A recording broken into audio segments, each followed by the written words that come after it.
Hey guys, thanks for joining another CloudTask Marketplace Skillbridge. Looking forward to getting a lot of you guys activated and most importantly, top rated within the marketplace. All right. So as you know, if you've joined before, if you haven't, you know the drill. We'll be going over what is needed to be activated. What's the difference between top rated? And yeah, we have a few, new things coming to the marketplace that we'll share towards the end, right? If you guys have questions, feel free to jot them down. And we will have our Q&A session towards the end. All right, so let me start sharing screens in just 1 second. We'll go into the marketplace, right, where we can see exactly what is needed. All right, share screens.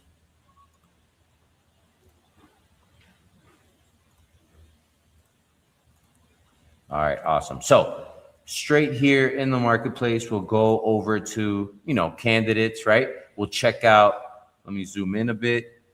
We'll check out Andres. We have Leanne, Patricia. Okay, everyone has a top rated badge. Let's see someone that doesn't, right? Maybe it just means they have to, work a little bit harder, fill out that profile, right? Gain a little bit more software experience. Maybe you have to, work on your English, right? If you're a B1, work on becoming that B2. All right. Let me see here. All right. So we have Shahara and yeah, everyone's looking. They've been working on their profile, right? So Maximilian. So Maximilian has a top rated badge, but he should work on his title, right? So what is needed, guys? A professional picture. We need to have a professional picture. We always suggest to the gentleman, polo shirt, maybe even a dress shirt. I've seen some gents go ahead and, get their tuxedo on. No, I'm kidding. But they've used AI. If you guys know how to use AI, hey, use it to the benefit. So a professional headshot, the more professional, the better. If it's a picture better suited for vacationing, you should think again. And once again, it should be yourself in that shot. Headshots are even better. Secondly, a title. The more impacting your title is, the better. Think of that as your subject line. Maximilian needs to, change this generic one to a more impacting title. We always suggest you guys put amount of years that you've been working and what type of industries. Has it been B2B, B2C? We'll throw in, what type of tools we've used. And if you have any specific success metric, success story that you would like to share, this would be a good opportunity. Because again, your title is more of that subject line, right? So I clicked on it, but let's say, I'm sorry about Sandra, I'm gonna call you Sandra, client focused operations manager, real estate and property management, BPO and financial service expert, 9+ years of leadership experience. So I'm gonna be more inclined to clicking on it and checking out her about me section. I see some numbers here. I'm drawn to that. I have managed operation teams of 200+ employees. All right, I love it. Most of you guys, if you've managed individuals in the past, or if you've managed a customer client portfolio, you haven't mentioned, how many individuals have you directly or indirectly managed? How much, money, revenue did that portfolio represent, right? So make sure that you're putting numbers. Numbers definitely talk. So good job here. And then down to her to her work experience, right? So we've gone good headshot, professional headshot, a title, an about me section, and now work experience. Your work experience is just like you would go and share your resume, a physical resume. This is evolved over to a digital resume, right? So think of that as the best way that you can express your previous experience before the video, right? Again, the video is probably the key piece for you guys to get interviews, but we'll get to that in a second. So just on the visual, I like the fact that, hey, even if it's 2 paragraphs, I like the fact that you are giving me more than just 1 sentence or 2. Some of you guys are just placing customer support manager, managed 10 individuals for a healthcare campaign. Opportunity for you guys to definitely share at least a paragraph, 4 sentences. Give us 4 sentences, and that will allow you to list out what type of tools you've used, what type of KPIs you've been held accountable and you've been able to achieve successfully, right? How many people you've managed, what type of industries. So again, guys, if you're listing 1 or 2 sentences as your work experience caption, you're not going to get a top rated badge. You're not going to get an interview, right? You got to show your effort, right? And we'll help you guys out. So customer support manager, got a good idea of what Sandra was doing there. Billing specialist, loaning account officer, process, record, and reconcile all loan transactions, including disbursements, payments, adjustments, and write-offs. Maintain accurate. All right. So I'm getting a better sense of what she was doing before. If you guys aren't doing this, you're not helping yourself out. So make sure that you have a professional headshot. Good job there, Sandra. Good title, impacting title, not just I am an operations manager, right? They'll see that in your work experience. So make sure your title is impacting. It's your subject line, right? If it's enticing, someone will click on it, check out the rest of your profile. Now, after that, the About Me section, give it some love. If you don't have at least a paragraph in there, go back, use a little bit of AI. It's fine. It's fine. Give it a really good prompt. Tell it what you've done in the past, but you definitely need to give it some love. And then finally, your work experience. I recommend at least listing 3. If you have more relevant work experiences, list them all. There is no limit. But again, list at least 3. One shows that you're not really putting forth your effort. All right. So moving forward, work experience.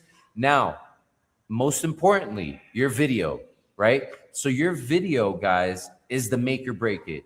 So just like your professional picture, we recommend, right? We recommend that it's professional environment, right? So if you got to use AI, do it. If you have to, just choose the plain, wall in the back where you can tell your spouse, your friend, your roommate, your kids that you need to make, 0 noise for this small opportunity. Make sure you guys are doing that. So dress to impress.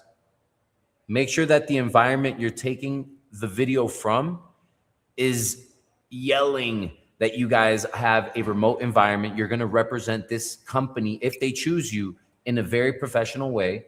Keep that in mind. So don't take it from your car, right? You might have to take an interview from your car, but your intro video should not be done from your car. It should be horizontal, not vertical. That way your head, shoulders can be in frame. If you're listing out what type of industries you've worked in, you could use some slight hand movements, and it'll help. But again, we recommend horizontal, not vertical. Don't have it in your hands and you're shaking a bit. Place it down, flip it. Make sure that it's 60 seconds to 2 minutes. If you're going over the 2-minute mark, 3 minutes, 4 minutes, 5 minutes, reevaluate the video. You're probably sounding a bit scripted, and you should choose the best stuff you're saying at the 3-minute, 4-minute mark and bring it in on the 60-second or the 2-minute mark. So on the video, make sure you guys are doing that. And then be specific, guys. A lot of you guys will mention, I love working, with American companies. I've been doing it for over 10 years.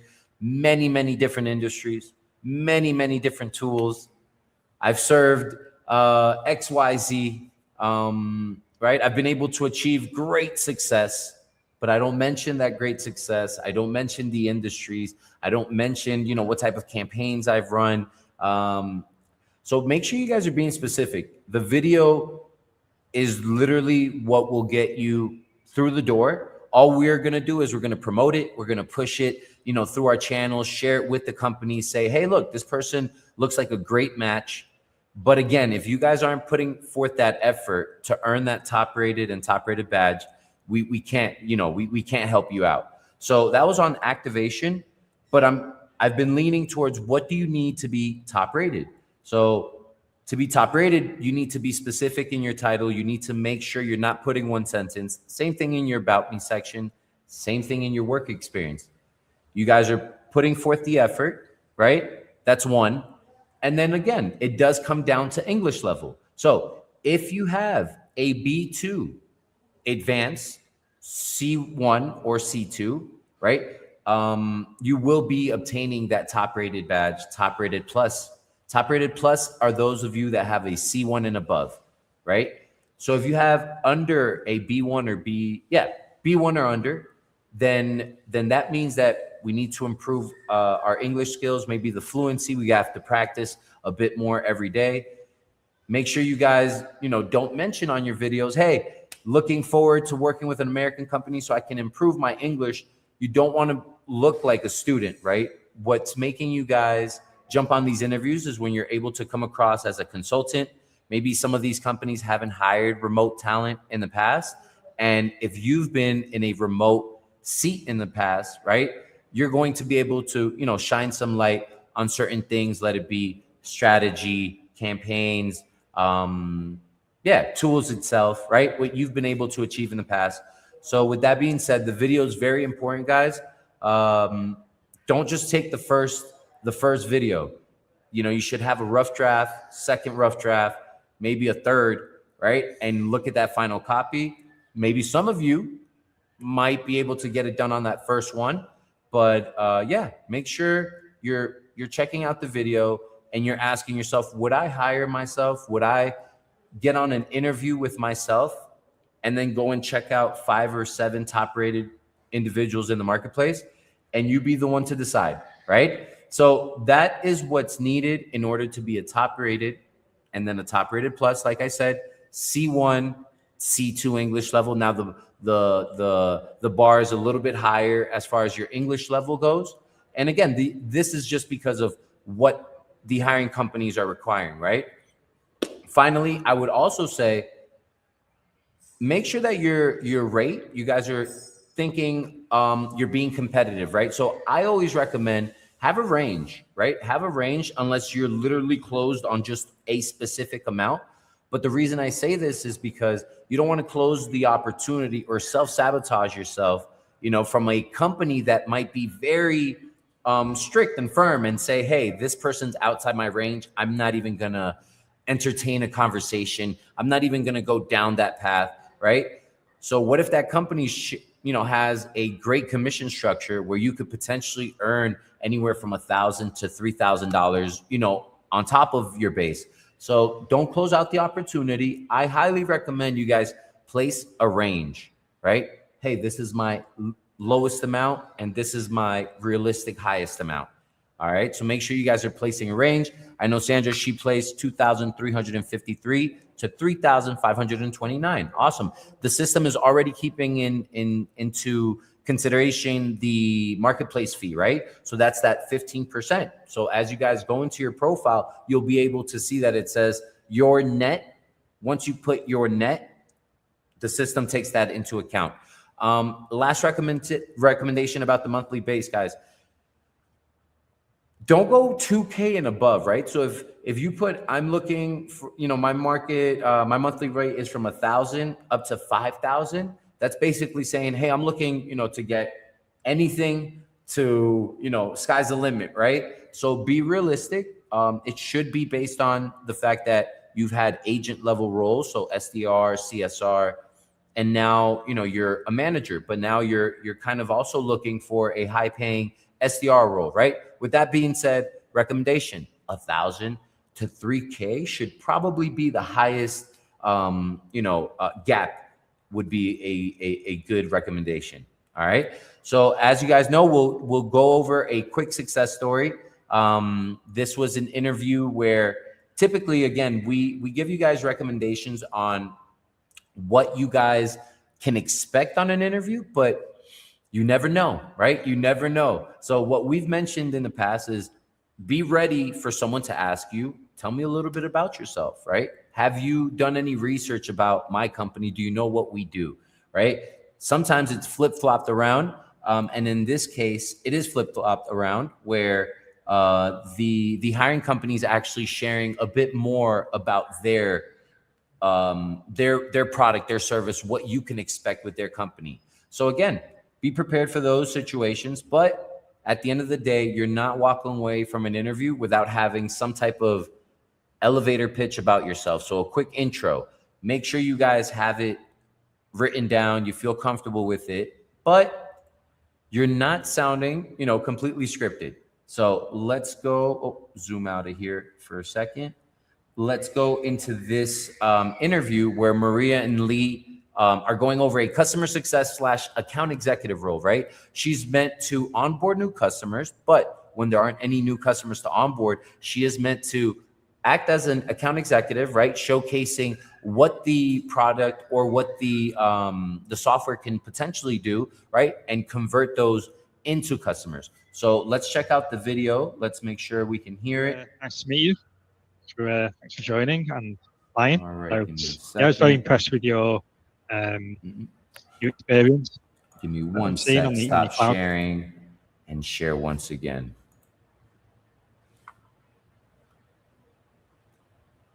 All right, share screen, Chrome tab, right? Sometimes I forget. All right, Chrome tab and outreach lead to start, and then go over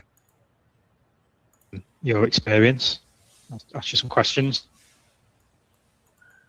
Yeah, so just to explain a little bit about what we do. So we are might be having a technical difficulty here. So I'll wait for the team to let me know if you guys can hear email automation platform. If you're not able to, feel free to drop it in there. I know Ebony, thank you for video features. Letting us know this is helpful and insightful. If you can hear the video, it's great for businesses. Anyone whose customers are on LinkedIn is a great fit. So, B2B companies. Okay.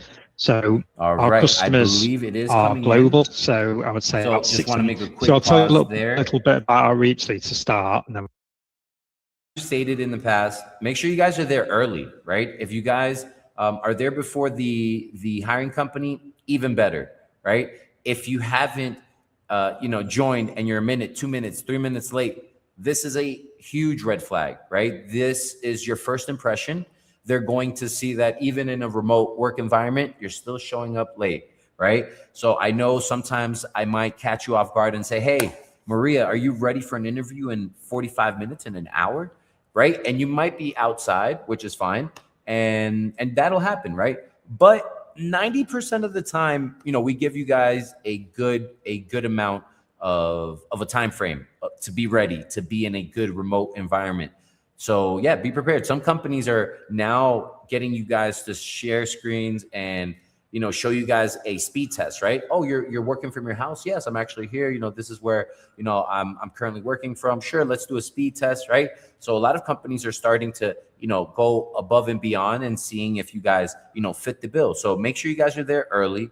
Make sure you guys are accepting these digital invitations. Some of you guys are not giving it a little yes, I will be there. That helps, not only the marketplace, but gets you into the habit of being on top of your calendar, right? So with that being said, they were having some technical difficulties. Lee had to jump off the call and jump right back on, right? So the main thing here is, let me jump over, give me a second.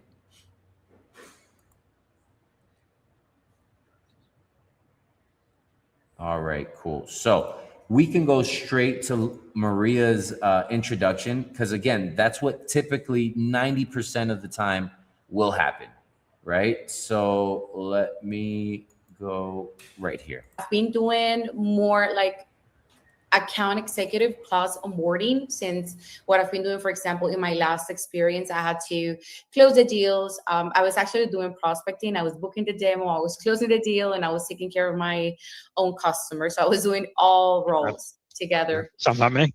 It was actually really funny. It's SpendHound, yes. Yeah. It was at a SpendHound. It is a vendor management platform. So I actually had a really good time. We had SDRs booking leads for us as well. But since I had a really big, high quota, I started to do it by myself. So to do my own prospecting. And is this SpendHound?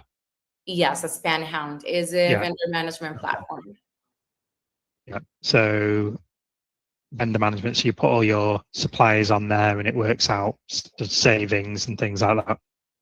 Yeah, so you connect your ERP, like your accounting software, and then SpendHound is going to let you know all of the software subscriptions that you have, when it's coming, the renewals, and it's going to give you also price benchmarking data. Yeah. Okay. The thing is, that platform is free, so that's a big point. Yeah. And how did the demo process go? What was the sales cycle?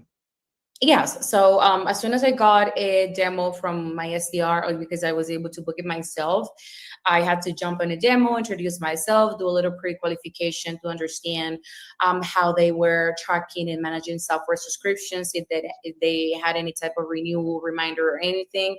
Then after the discovery session to understand their challenges and where we can go and fit there, I introduced myself. I gave like an overview of SpendHound, and then I shared the screen so I could show like a little deck of our solution with why we're free, a little bit of history about the platform, and then I shared the screen to show a SpendHound, like a demo of a SpendHound. How does it look like? Okay. Yes. And that was all on one call.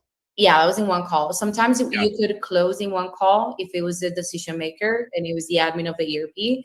If not, then my definitely was like a follow up. Okay, so let me know, what do you think? What are your thoughts? And I would love to set next steps if you're interested, or if we need to involve anybody else on the call. And then I was doing the follow ups and then closing the deal later.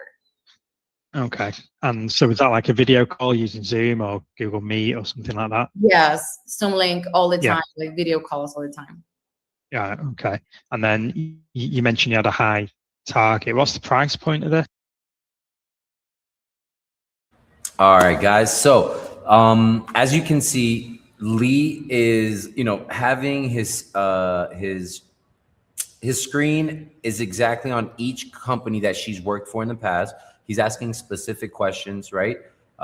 Handled quite well, I would say, from Maria's end. I know the piece about, hey, look, I know that it might seem a little bit, easy to sell something that's free. But again, what we were selling was the data that came with their plan, right? So it's not as easy as you think.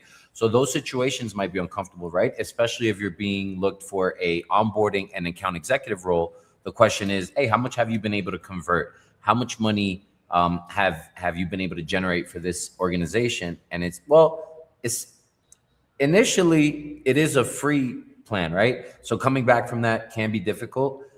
Be prepared. Be prepared for someone to ask you, what was it that you were doing in that previous role? Some of the questions that I've heard, some candidates get a little bit stuck on, and it's not that hard, is, walk me through, your day, what you were doing, what type of tools you were using, mention, what type of KPIs were you being held accountable? Sometimes, I would see people freeze. And then again, you got to think, what role am I being interviewed for? Because I know some of you guys are interviewing like crazy. Maybe some of you guys aren't. But even if you've had many, many years of experience in different roles, we need to hone in on what it is I'm being interviewed for and go based off of that, right? So again, being prepared for the interview. You're more than, CloudTask has definitely, opened its doors with our remote career coaches. I've jumped on calls with you guys. But if you guys feel that you would like a call, a quick mock call where we can have an interview, we can have a quick, interaction and give you some feedback before you jump on your real interview. We've always seen this to be very, very helpful. Reason for that, you get those nerves, those jitters out, and you're able to get some insight on, hey, how can I potentially stand out from the crowd, right? Because that's really what it comes down to. So guys, the video with Lee and Maria, again, quite positive, was because, next steps were given. So I know a lot of you guys, when you're on these interviews, you just jump off the call and you say, hey, thanks for your time, and that's it. If you are looking to land a job urgently, but at the same time, something that is aligned with your goals, make sure you put some urgency, on that interview. So, hey guys, thank you so much. Love what you guys do. I have a few other, interviews, to be honest. I'd like to know, are there any next steps? Should I expect an assignment? Let them know that you are, fishing around and trying to see what's the best opportunity for you. And I'm looking to make my best choice by next week, Tuesday, right? So I'm hoping to hearing from you, Lee. Have a great day, right? So that would be a more professional and a more urgent closing to an interview. So with that being said, the interview comes down to you being prepared, right? You being prepared, you researched about the organization, you were able to get on a mock call potentially, right? You were there early, because nothing's worse than, you jumping on a call, yourself, you got there late. Now you're even more nervous, right? Or you might have a different personality and get there a little bit too cocky. But again, at the end of the day, if you get there late, not a good thing. So guys, let's go over a few do's and don'ts. As we do, we'll go over and cover a few do's and don'ts you should do prior to that interview, right? What you should do during. So do's, as we've mentioned, get there early. Get there early. Make sure you turn on your camera. Make sure you're dressed to impress. If you got caught in traffic, right? If whatever reason, right? And you need to take the call from somewhere else instead of your desk, your revenue generation station, whatever it is you call it, but make sure that the reason for that is strong, and you're going to be resourceful, right? So don't reschedule an interview an hour before unless it's an emergency. You guys will be able to decide what is an emergency and what is not. Don't reschedule. Make sure that you guys don't take the call, from your car or, your place of work. If you have to whisper, it's not a good sign, right? So again, make sure that when we're scheduling these interviews, you guys are aware of where you're going to take the call from. You guys do your research, but you don't get overwhelmed and start hyperventilating and getting anxious about becoming subject matter experts. You should be able to jump on their website, go and click on products and services, check out a video, and understand in a simple way what it is they do, right? The question most likely will come up. In some cases, like Lee, he might go ahead and say, hey, this is what we do. Exactly what we do to the T. That's going to be a great moment. You're blessed. But I would much rather, I would much rather recommend you guys be prepared enough to be able to say, hey, I noticed that you guys are in the healthcare space, most specifically in dental. You guys have a software, right, helping with medical billing claims. And you also help with courses, both on-site. You guys have a few courses on-site, some seminars, and they're also virtual over the cloud. Awesome. Is that what you guys do? And then close it off by asking a question. That'll make it more engaging, show a little bit of confidence on your end. And again, you'll get a genuine answer as to, you're completely off. Crap. No, that's basically what we do. All right, cool. Moving forward, they're going to either ask you another question or you can go ahead and introduce yourself, right? So do your research, guys. Don't get overwhelmed. You don't have to become a subject matter expert, but you definitely need to answer the question more than just, I noticed you guys are a software company. Great. No shit, right? So that's the one thing we should do. Research enough that we feel comfortable, but don't overwhelm yourselves. Moving on. So having a clear introduction on what it is you do, what it is you've done, what you could potentially achieve for this company. So that's the moment where they're going to say, tell me a little bit about yourself. Tell me about your professional experience, both in an interview and on your video, guys. Keeping it personal is cool, but flip it, turn it on immediately to professional, right? So, hey, this is Danny. I've been in the industry for over 12 years. I have 3 kids. Those are, the people that keep me motivated in life. And, for the past few years, I've been in XY roles. I've been able to achieve XYZ. So you have to flip it immediately and then go straight into your professional work experience, right? So that moment for you to make that introduction is either going to be, you gave them enough that they don't need to now start, asking every single question out of the books, but it's more, I presented myself very well. They might have 2 or 3 follow-up questions to that. And then it's opening up now for you to have questions. So moving forward, if you guys are going to these interviews without questions, you're not standing out. You're not standing out from the crowd. The ones that say, hey, do you have any questions for me? No, thank you. That's actually a negative point. If you don't see it that way, you should start. Now, having any random question is not, a good thing either, right? Impacting questions means you're showing curiosity in the role that you're expecting to land. And it also gives you an opportunity to come across as a consultant, right? So potentially if you're looking for sales positions and you ask them, hey, what's the lead source of the lead list that either you guys are, purchasing, running ads, I'd like to know what's the source of those leads, right?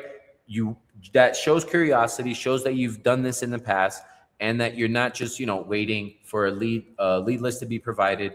Start sending out emails, calls, and connecting without actually wanting to analyze and understanding a bit more. If you're looking for a customer support role, customer success role, if you see that they don't have a chat bot on their website, the question might come up, right? Hey, I've used chat tools in the past, especially for potential new customers, but definitely as a customer, being able to chat in with a human, I've seen that to be very efficient.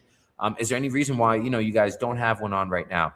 Shows curiosity, shows that you've done it before, and again, you'll be able to showcase some consultative approach instead of just, okay, this is the tools we use, great, that's it. So again, guys, have impacting questions, 1 or 2. It's okay to use AI. Give it a good prompt. Let it know what you've done in the past, and then you'll be able to get 1 or 2 questions. Or again, if you've done this before, you already know that there's a lot of power to asking 1 or 2 good questions. If you get someone on an interview saying, hey, that's a great question, I actually don't know, I'm going to ask the team, I'll get back to you, that's always a good sign, right? Oh, okay, cool. This question was good enough that the individual on this call that's been with the company for 3 years doesn't quite know how to answer. Good. That's a positive.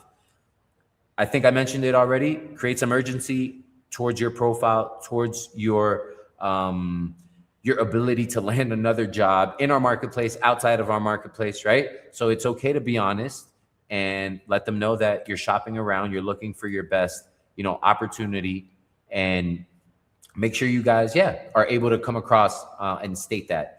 Recommendations. We recommend don't bring up the negotiation on base and commissions if you haven't even been invited to your second interview.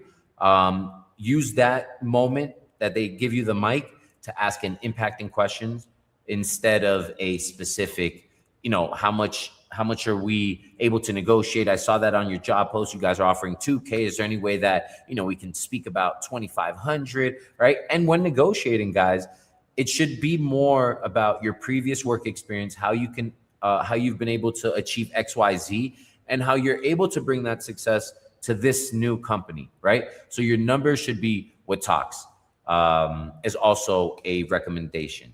So let's move on to our Q&A session. If we do have any, feel free to drop those in there. If not, I have 1 or 2 that frequently get asked either by a hiring company or a remote candidate, but we could start with candidates, right? So one of the main questions that I get asked is, how soon can I expect interviews? And then from there, how soon can I get a job through the marketplace, right? So I would say the quickest answer I can say is, the more effort you put into your account, your profile, your video, that will deem if you get an interview within 2 to 3 business days, right? Because that's what we've seen. We've seen that anywhere between a day to 3 days, really good top rated plus profiles have landed jobs. We've seen someone get a job within 3 days as well, right? Get a job within the first interview. After the first interview, an offer was sent, right? So that's happened multiple times. And we've also seen when you guys have denied or rejected, those offers, right? Because again, you're shopping around. Maybe it didn't meet your standards. And as a remote candidate, you guys are open to accepting and declining an offer, an interview, right? So with that being said, make sure that you guys are prepared. You don't negotiate that on your first, on your first encounter. Wait for that second one. Can I apply directly to a job post if I am a top-rated candidate? Great question. So this is a feature that we have. It's disabled as of now, but again, rolling into the new year, it should be enabled once again. And that's the differentiator, right? You guys are top rated. You guys are top rated plus. You guys are being promoted. You guys are getting matched with these companies, and you have the opportunity to showcase your interest, right? Showcase your interest in this job post. If you're only active, guys, it shows that you haven't put forth an effort, right? It means that your picture's not that professional. Your video shows that you probably did it once or twice. The completion of your work experience, you probably listed one or two.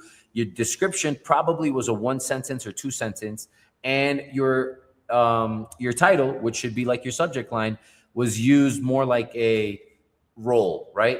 Looking for SDR and CSR roles. That's not a good enough impacting title. So with that being said, yes, you can expect that, guys, as a top rated and a top rated plus. All right. What's another, common question that comes up is about the negotiation. So you guys are negotiating the price point completely. What we've recommended is typically a company's not going to go 1,000 or more above their base point. Example, if someone says that it's 1,500 to 2,000, we haven't really seen any company go up 3K as their base, right? Now, have I seen people restructure their commission? So that can be, a better opportunity for sure. Giving that insight just means that you guys are open to negotiating, but don't close the door. Don't self-sabotage yourself, because I have seen it happen where a hiring company asked the candidate, hey, what would make you happy? How much money are you looking to make? So, the individual said, hey, $4,000, but the job post was 1,500 to 2,000. So they want you to feel comfortable enough to say the answer. But again, you need to be realistic. If the job post is up to 2K, they tell you, what are you looking forward? I would recommend, hey, I'm looking for 2,500, 2,700 as, my base, right? But again, over 1,000, never seen it, guys. Once again, now, what are some common questions from hiring companies, right? So what does the remote candidate or remote professional, have? What is on them and what is on me? Guys, if you're working in the remote environment and you have a tablet, you're just using your phone. You might have the gift of gab and you might land that interview, you might land that job. And man, I don't know how you did it, but to keep the job, you need a laptop, right? You need to make sure you had some headsets, right? You need to make sure that either a desk or somewhere designated where you can sit in a good position. Some of you guys are making these video intros off of your bed, right? And if I can tell you're on your bed, the hiring companies can tell you're on your bed, right? So again, what are some common questions? What do the remote candidates, what do the remote professionals come with? You guys come with the internet, right? I know some of you guys have worked with other type of contracts where maybe they've given you a budget for not 99.9% of these companies, again, are expecting you to have headsets, laptops, internet, right? Now, software is on them, and that is what we let them know, right? Software. So you don't have to come out of, pocket for any dialers, CRM tools, right? So keep that in mind. Keep that in mind. That is a typical question that they're asking. If you guys are trying to move quick and create your profile and your laptop is in the shop, it's in maintenance, that's fine.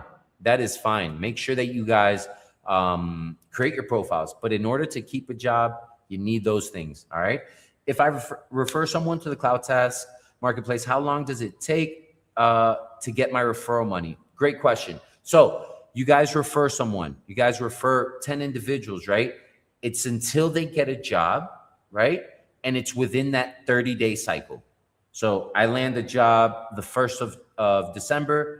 On the 30th of December, I will see that reflected in my partner stack link with my PayPal account, right? So yes, you guys remember it's referring, but again, it's getting them an actual job.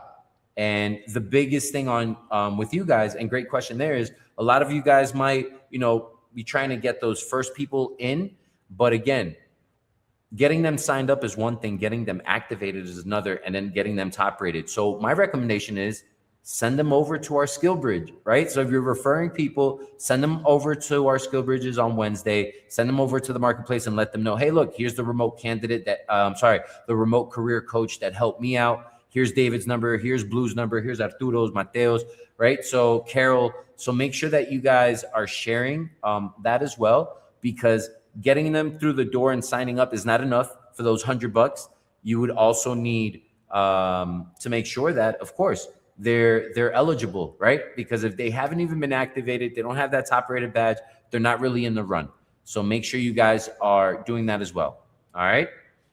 And then finally, what is another frequently asked question from these companies? So again, and I think it's also a question from you guys. So even if you're not new to remote work or being a contractor instead of an employee, you know, PTOs, vacation time, this is a question that comes up on both ends. So as a free agent, because that's what you guys are able to negotiate these things. Now, typically companies are not going to offer PTO right off the bat. So we're seeing companies after 6 months to a year start offering that. Would I negotiate this now when I get an offer sent? Yes, I would not negotiate this on my first or second interview. Once I've seen an offer and I notice that XYZ is there, great. Now I want to see what I can expect after 6 months of great performance. That's great. That's what you guys should do. But again, the question comes up from there, and what are expectations as far as, you know, vacation time? What we've let them know is you guys negotiate that. What we've seen is that the days you take off are the days your new hires would take off, right? Meaning you guys as contractors. And again, that's a recommendation, right? So if you guys are, you know, attacking different regions, then the holidays might change, right? So keep that also in mind. But again, it's up to you guys and the hiring companies to come to some type of agreement. What we've basically told them is the days you guys take off are typically the days they would take off, just because the people you're reaching out to, either customers reaching out to you, either because XYZ. Some roles are different because it doesn't really matter which campaigns. But at the end of the day, you guys negotiate, bring that up towards the offer stage, my honest opinion. And that's it. If there aren't any other questions, guys, I'll let you guys go. Have a great rest of the week. And it was a pleasure. All right. See you guys next Wednesday.